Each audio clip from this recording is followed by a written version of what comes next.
Feet. I don't know about you, but there's just something about feet.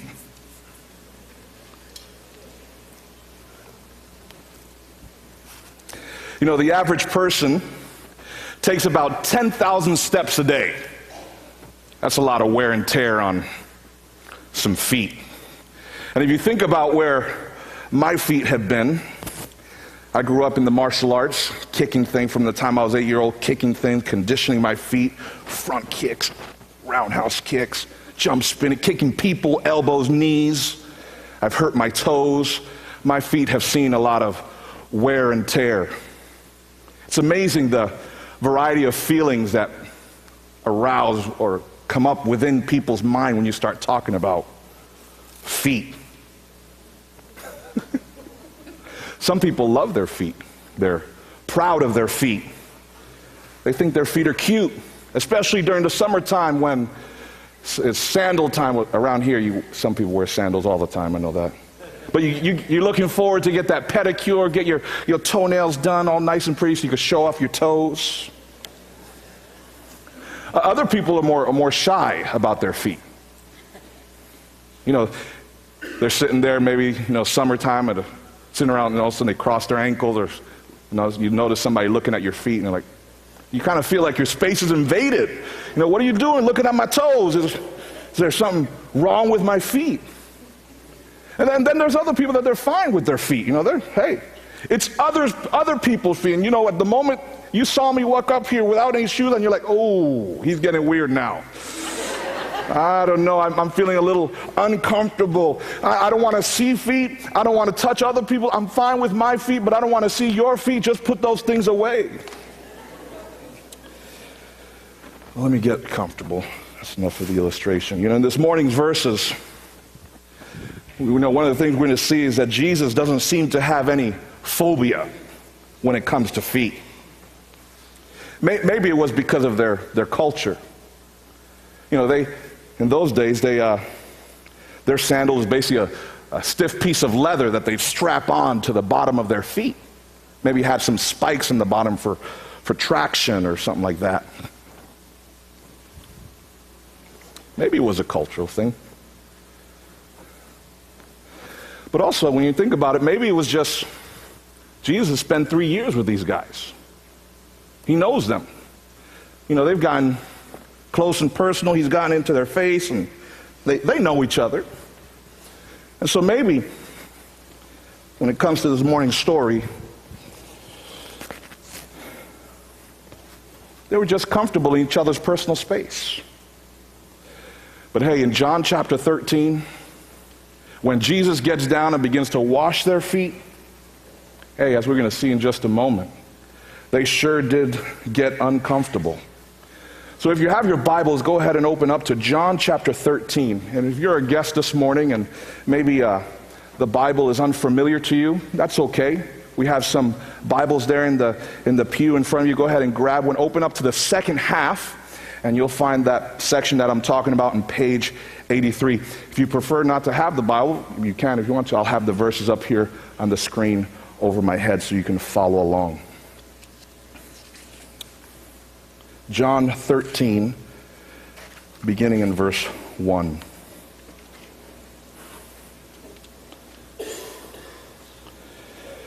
It was just before the Passover feast, and Jesus knew that the time had come for him to leave this world and go to the Father.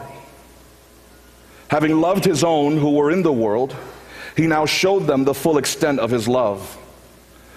The evening meal was being served, and the devil had already prompted Judas Iscariot, son of Simon, to betray Jesus. A few observations. Notice that it was this feast day, this major Jewish holy holiday called Passover. It was rooted in their history when Moses delivered them from Egyptian slavery. And each individual family would gather around and celebrate with a meal, remembering their history. This meal was rich in what is today gospel symbolism. Roasted lamb, wine, unleavened bread. But when you think about meal, you can't think about Thanksgiving feast, Thanksgiving meal. Everybody's sitting around upright at a table, kind of in it. No, their tables were slammed down to the ground, and they were laying down, maybe, they're leaning their elbow or shoulder towards the table, and their feet were away from the table. It's more of in a lying down position. And they would pass things around, lots of bowls, when they would take the bread and dip it and pass it around, and kind of family style, eating with their hands, and very different from how we eat. Another thing, notice that John says that Jesus knew that the time had come. As you read the Gospel of John, this is something that Jesus lived in constant awareness of. From the beginning of the Gospel, John chapter 2, Jesus at a wedding with his mom and his disciples. And the wedding party had run out of wine. And his mom goes up to Jesus, hey, they ran out of wine. And Jesus tells her, hey, my time has not come yet.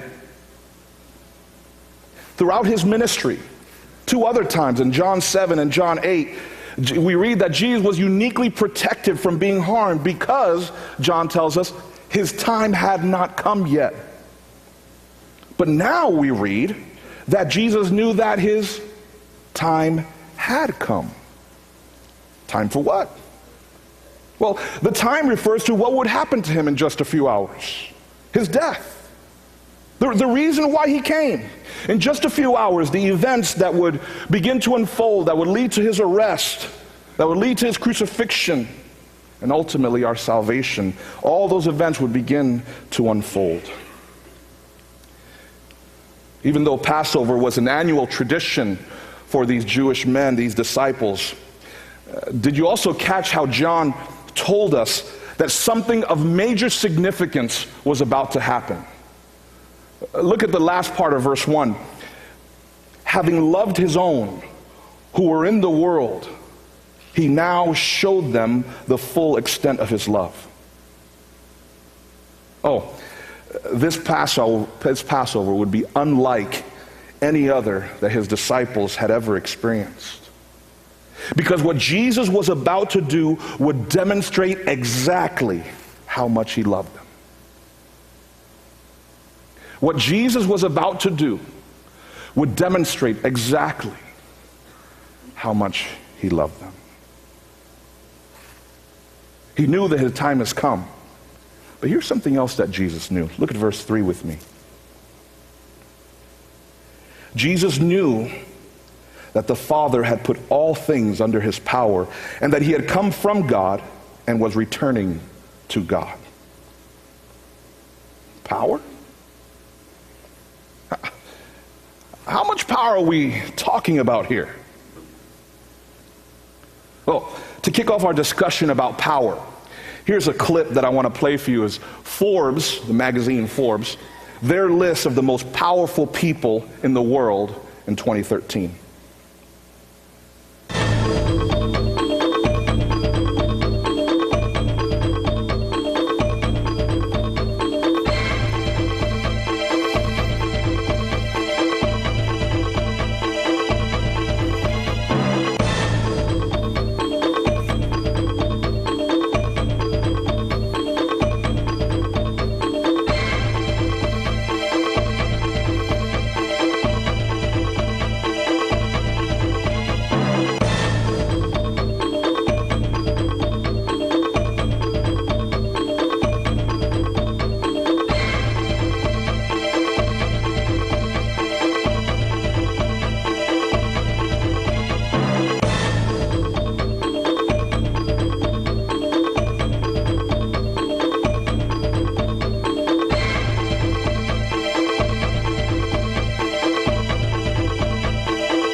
So when John mentions in verse 3 that Jesus knew that the Father had put all things under his power, he's not talking about physical strength here.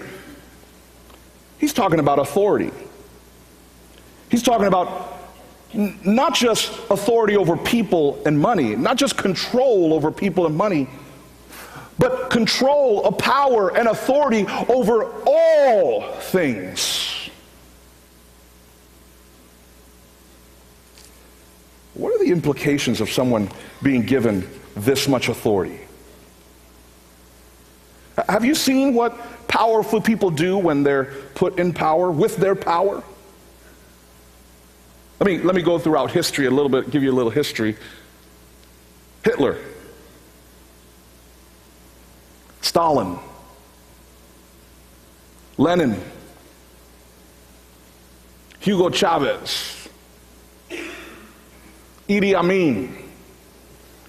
They all use their power to control, to suppress, to oppress. Hey, as I'm beginning to talk about this, you see where I'm going? Are you beginning to get a little uncomfortable? Maybe for you, Manny, maybe you should use a different word. I feel more comfortable with the word influence instead of power. But look at what the text says. Jesus knew that he had been given all power. See, this concept of power carries with it lots of baggage. Anyone who has worked or served in a large or mid-sized organization has likely experienced the wrong end of a decisive power struggle. And likely you, your team, or your boss has lost a major argument and as a result received rough treatment by the victor. And so maybe this is why when it comes to leadership, your motto is the following: power corrupts, and absolute power corrupts absolutely. Great men are almost always bad men. Our society has grown exceedingly cynical of powerful people, hasn't it? And rightfully so. I mean, over the past few years, public figures have served up a variety of bad behaviors. And I wish I could say that these scandals were limited to the political sector, but I can't. The misuse of power has even crossed over into the religious sector and marred the cause of Christ. See, these scandals and many more from the past several decades have caused people to be suspicious of anyone in positions of leadership or positions of power, whether we're talking politics or community organizations, businesses, even within families. Unfortunately, this lack of trust has even crept into the church. We've heard the news stories of pastors embezzling money, using people's charitable giving to fund expensive tastes and lavish lifestyles, sexual misconduct, abusing their authority. And because of this behavior, church members, they have a difficult time trusting church leaders. And because of this, all pastors suffer, even those who live wholesome lives full of integrity.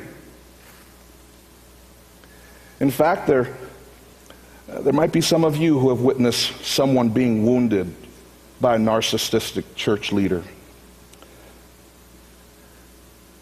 And this is why for you rather not get involved in church. Or if you do get involved, hey, you're going to make sure it's on your own terms and at arm's length.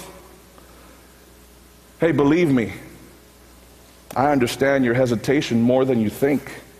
I've been there, emotionally banged up, beat up, bruised up. But listen, your fear, it creates a problem. See, power, influence, and authority, it's not man's invention, it's God's. And even from this passage, in other parts of the Bible, we see that God gives people power and influence, and that he uses that to accomplish his purposes. Even in the church, a chain of command exists because God set it up that way, not man. The Bible even acknowledges that in the body of Christ, there are those who are been called by God to lead. They serve God by leading. Can I give you something to consider? Maybe just a different take, something for you to take home and chew on. What if your fear is keeping you from seeing the bigger picture? God's picture. Maybe your fear is keeping you from seeing Maybe the reason you experienced that hurt was so that you could learn how power is not to be used.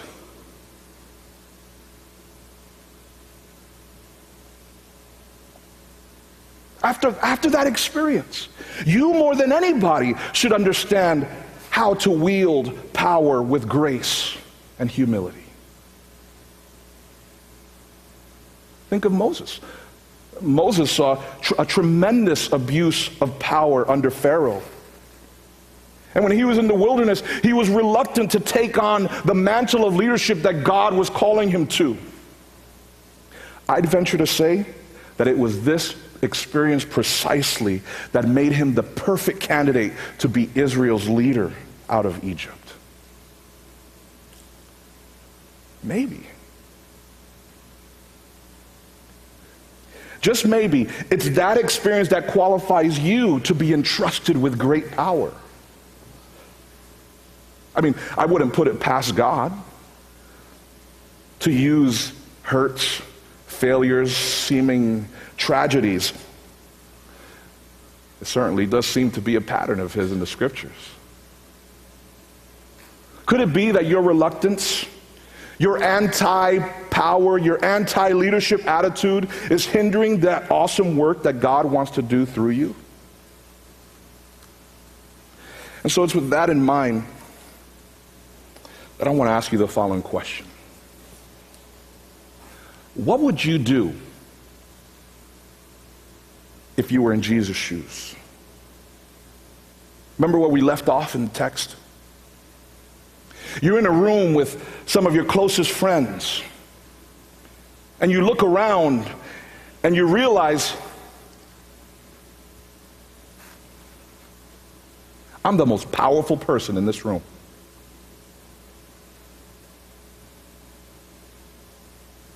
What would you do if you were in Jesus' shoes?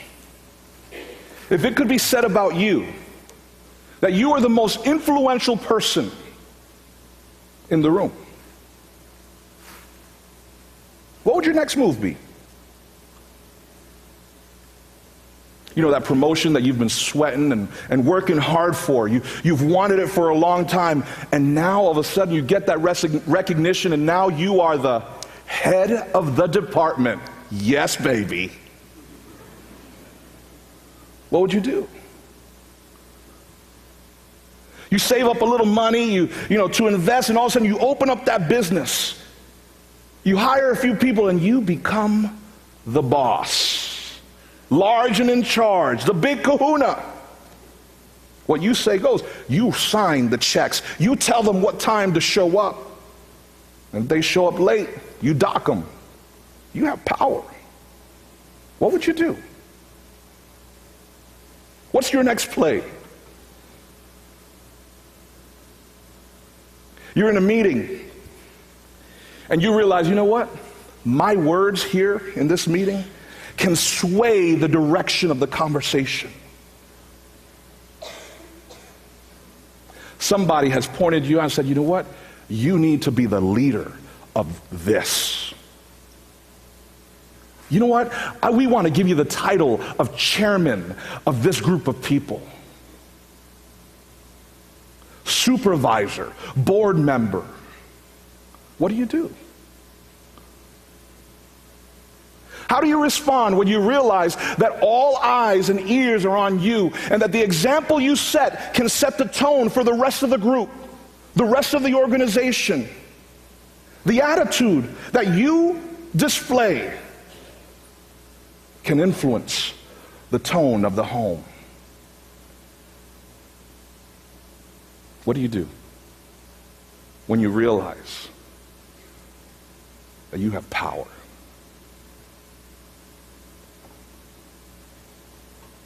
So I heard you found your next senior pastor.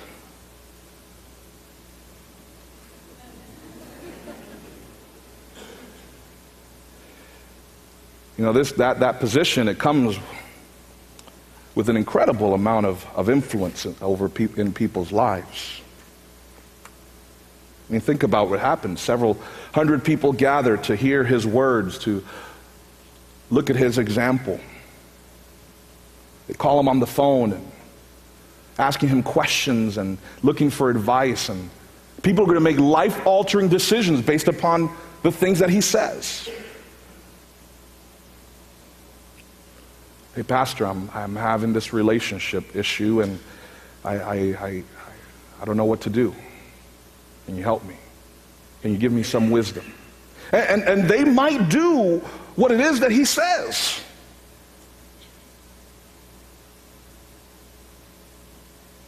Pastor, my marriage is in crisis. I got this little bit of money, and I'm not quite sure what to do with it. Can you give me some wisdom as to how I should manage it or what I should do with it? You know, there are not many positions or many jobs that I can think of where the way you answer that person, that what's at stake is eternity. That's a lot of power. That's a lot of influence. How should he handle? What should he do with that power that comes with that position of authority? What should you do? Hey, Forbes defined power as control over money, people, and influence. But look at what the all-powerful Jesus, look at how he defines it and what he does with his power and authority. Jesus knew that the Father had put all things under his power, and that he had come from God and was returning to God. So he got up from the meal, took off his outer clothing. Some commentators say that that's the symbol of authority. And he wrapped a towel around his waist. After that, he poured water into a basin, and began to wash his disciples' feet, drying them with the towel that was wrapped around him. He came to Simon Peter, who said to him, "Lord, are you going to wash my feet?" And Jesus replied, "You do not realize now what I am doing, but later you will understand." "No," said Peter, "you shall never wash my feet." From what we get to see of Peter's personality in the Gospels, this reaction shouldn't surprise you. This is pretty typical for Peter. He's always the one to speak what everybody else is thinking. There's an elephant in the room. Peter, bam, says it. There it goes. And he's the only one with the guts to say whatever. Nobody else is saying it. Everybody else is thinking, what should we say? We'll just wait for Peter. Give Peter a chance. Eventually he'll come around. And here's what everybody in that room was thinking when they saw Jesus get up, take off his symbol of authority, and start washing. They start thinking, no way. This is crazy. You're the most powerful person in the room. You're the one with the most influence. All eyes, all ears are on you. Wait a second. You're Jesus. You shouldn't be washing feet. Now, understand, this wasn't because they were self-conscious about their feet. Oh, Jesus, I'm sorry. I forgot to wash my feet today. They're kind of funky. I didn't scrub them. I didn't get my pedi this week. So, oh, Jesus, could you please? I'm just kind of self-conscious about my feet. You see, my second toe next to my big toe is bigger than my big toe, and it hangs over my sandal. That makes me uncomfortable. That's not what was going on here. See, the reason why they were tripping was because this was not the job of the powerful. This was not the job of the most influential people. Foot washing was the job of the servant. And the custom was that the lowest ranking servant of the house would wash the feet of the guests as they came into the house, especially for formal meals like this. And here Jesus, their leader, their Lord, was doing for them what a servant does. Apparently, this didn't happen when Jesus and the disciples entered the room. So this leads me to believe that they were eating the Passover meal with dirty feet. And remember, it wasn't closed-toed shoes. I washed my feet this morning, and when I was prepared to take my shoes off when I came up here. I made sure there was none of that black lint in between my toenails or my, toe jam. But back then, they got all the dust, and, they're walking through the mud, and, the feet were just nasty. But another interesting observation is that as the most powerful person in the room, not just in the room, but in the universe, Jesus was the most honored guest. But none of the disciples took it upon themselves to wash his feet. And maybe it's because, one of the things they were constantly arguing about was, hey, Jesus, when you set up your kingdom, I want to be number 2. One on your right, one on your left. Me, James, John, maybe, And they were constantly arguing about that. You see, even though Jesus had already taught them that the greatest among you should be the servant of all, their behavior was more like the religious leaders of Jesus' time. The Pharisees, Sadducees, scribes, mastery, credentialed in the law. They were the ones who ruled the realm of religiosity, power, authority. And if you were to observe these men wield their power, the religious leaders, here's what you'd have seen. Men sporting their fine robes, their symbols of authority. Being quick to wax eloquent on their extensive biblical knowledge. Praying on street corners for everybody to see. They love their titles. Reverend, Most High Holy Bishop, Pastor. Some of you have even asked me, what should we call you? Manny's good. If you're uncomfortable with that, Manny's good. They were very quick to point out they were very quick to point out and condemn how others violated the law. But oh my, how quick were they to find loopholes to excuse their hypocrisy. And they looked at Jesus, someone who had followers, who seemed to be having influence in people, a supposed religious man. What's he doing eating with sinners, tax collectors? Why are you touching that diseased man? These were considered the rejects, the degenerate, the outcasts of society.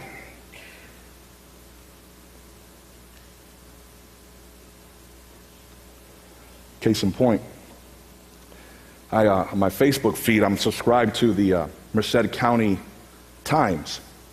And one of those most recent posts they had was of a gentleman, his name is Brian. Brian I had the article somewhere around here. He was part of this homeless city that they had built and they had shut down, and Brian's kind of been displaced, but he's trying to make ends meet, trying to make it. And the cricket place over, the cricket cell place, gave him a little job spinning signs over by the Food Max on Olive.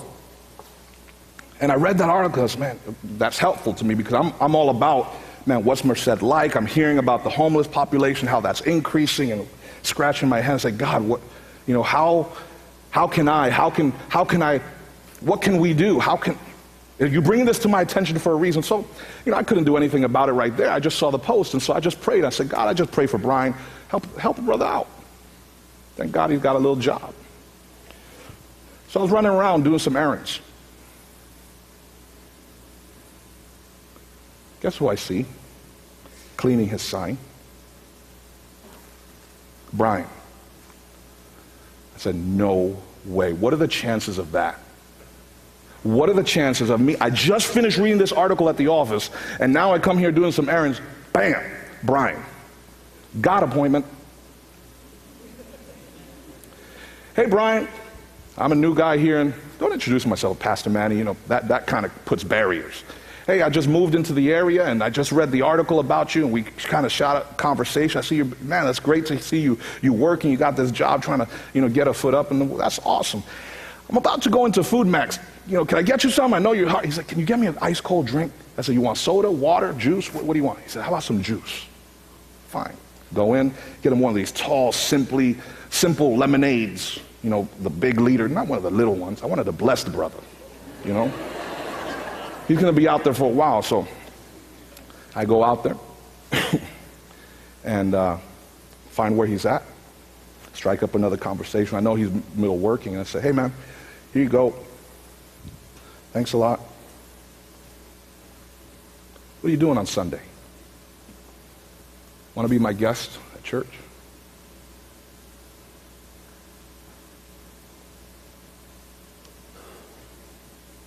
How would we have responded if Brian were worship? By the way, I found out where he lived. I tried to look for him this morning. He was going to ride with me to church, but I couldn't find him. But it's just the beginning of what I hope to be a long-term relationship. Maybe one day I'll get to tell him about Jesus. How would we respond? And I had it set up. I had already told Pastor Kevin, can you please help me out? I know this is my first Sunday. I'm going to need some help playing host with him so he doesn't feel uncomfortable. How would you ever respond? I know what Jesus would have done. The disciples, we ain't washing feet. Brian, couldn't find him, so he's not here. One time Jesus was invited over to a Pharisee's house to eat. The Pharisee's house was Simon, and this woman, who the text just calls a sinner, who knows what her sin was. Some people say she was a prostitute. And Jesus, knowing all things, he knows what Simon's thinking when he sees this woman walk in and she begins to wash Jesus' feet with her tears. Simon's thinking, this guy were really a man of God, a prophet, he would know what kind of woman is touching him. See, religious people, I don't want to have anything to do with the Bryans. I don't want to have anything to do with sinners. He turned towards the woman, Jesus turned to the woman and said to Simon, have you noticed this woman? When I came into your home, you didn't have one of your servants wash my feet. But she has washed my feet with her tears and dried them with her hair. And unfortunately, Jesus' disciples were behaving more like Simon at the Last Supper. So why? Why is it that Jesus washes their feet? Well, Jesus knows that actions speak. And so when he wanted to teach the disciples a lesson, he didn't just say it, he showed them. And he showed them in a way that demonstrated the full extent of his love. So what does that mean? What does this mean, this whole washing of feet thing? And listen, it's not about the feet. When he had finished washing their feet, he put on his clothes and returned to his place. Do you understand what I have done for you? He asked. Now, there's no need to guess what this means. Not only does Jesus tell them what it means, but he also goes on to tell them what they should do about it. He says to them, you call me teacher and Lord, and rightly so, for that is what I am. You're right. The reason why you're uncomfortable right now is because I am teacher. I am Lord. And as teacher and Lord, I have all power and authority. It is what it is. Jesus isn't trying to, Jesus is kind of arrogant. That's not it at all. Or, to quote the immutable words of Star Wars, Jedi Masters. They teach. Padawans. They learn. They watch. They listen and imitate their Jedi Master. That's what Jesus was telling them. Let's look what he goes on to say. Now that I, your Lord and teacher, have washed your feet, you also should wash one another's feet. I've set you an example that you should do as I have done for you. I tell you the truth. No servant is greater than his master, nor is a messenger greater than the one who sent him. Now that you know these things, you will be blessed if you do them. Now, Jesus' intention wasn't that this be a customary ceremony or ritual within the church, but I do think it would be cool if we literally did this to illustrate the broader lesson that Jesus was passing on to his disciples. What is that lesson? That this is the attitude. This attitude that he is illustrating, the attitude of a servant, must be the distinguishing mark of those who claim to be his followers. The attitude of a servant must be the distinguishing mark of those who claim to be his followers. I've asked one of our elders, Jim Wilson, to help me drive home this point. Jim?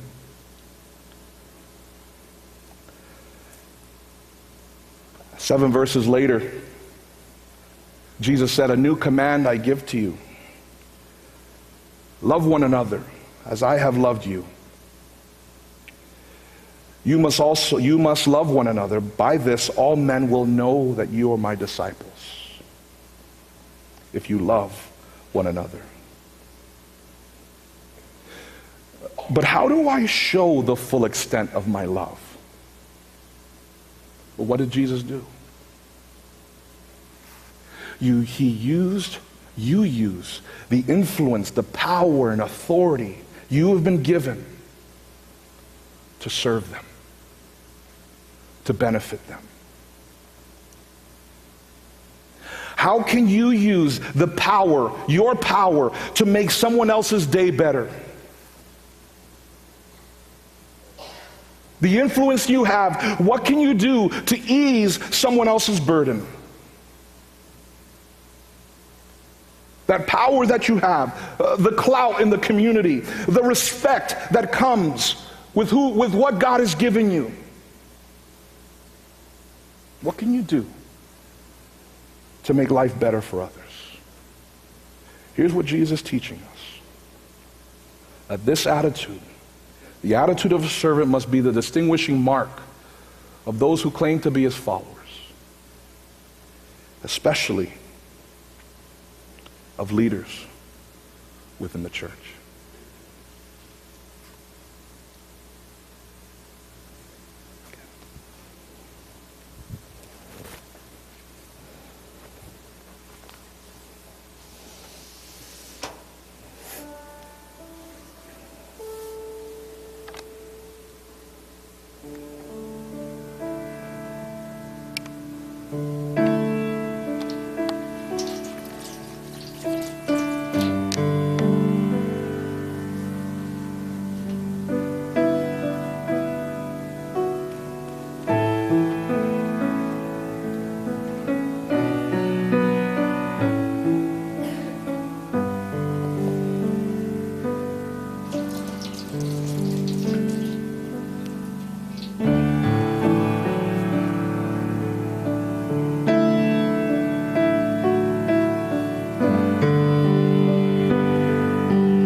In our culture,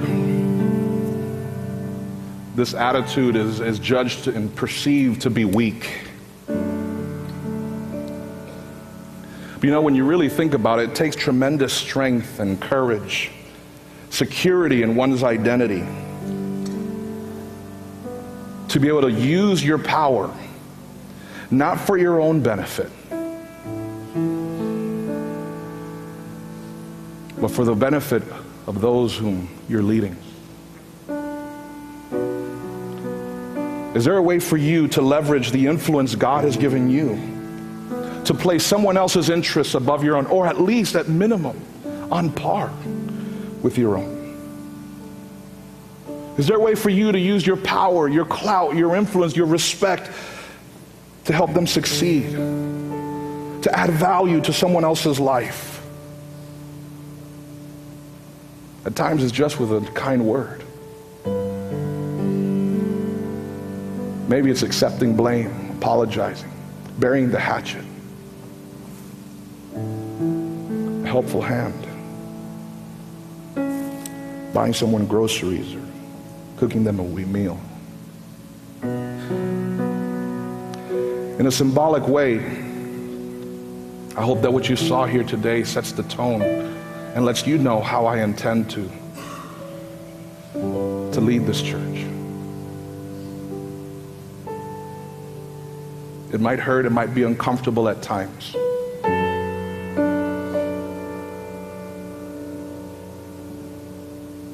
But I hope it's a demonstration that I love you. And I hope to grow in that love. As you exit this morning, the ushers are going to be giving you a towel as just a token to remind you to love one another, to serve one another, to submit to each other. Would you pray with me? God, thank you so much for this morning, for what you've done, what you've told us. God, we ask that now you would fill us with your Spirit. May you come within us, Lord, and reproduce your life within us. Enable us to do this in Jesus' name.